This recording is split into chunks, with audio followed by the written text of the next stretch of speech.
Oggi facciamo una torta di mele accompagnata col gelato all'olio nuovo. Gli ingredienti sono: per la torta di mele, farina, zucchero, yogurt bianco, burro, uovo, lievito per dolci, mandorle tritate.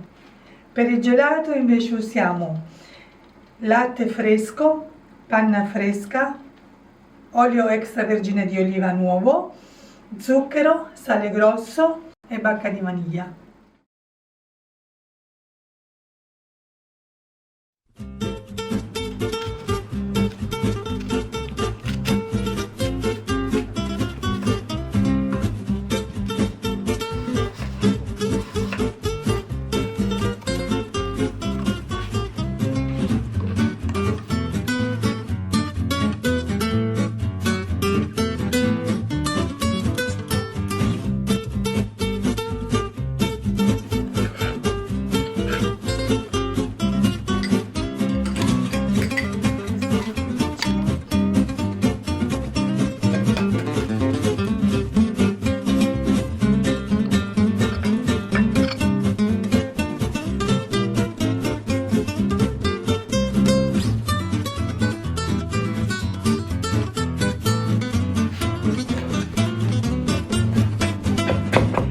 Quando tagliate le mele a fettine, metteteci anche mezzo limone spremuto, così le mele non si scuriscono.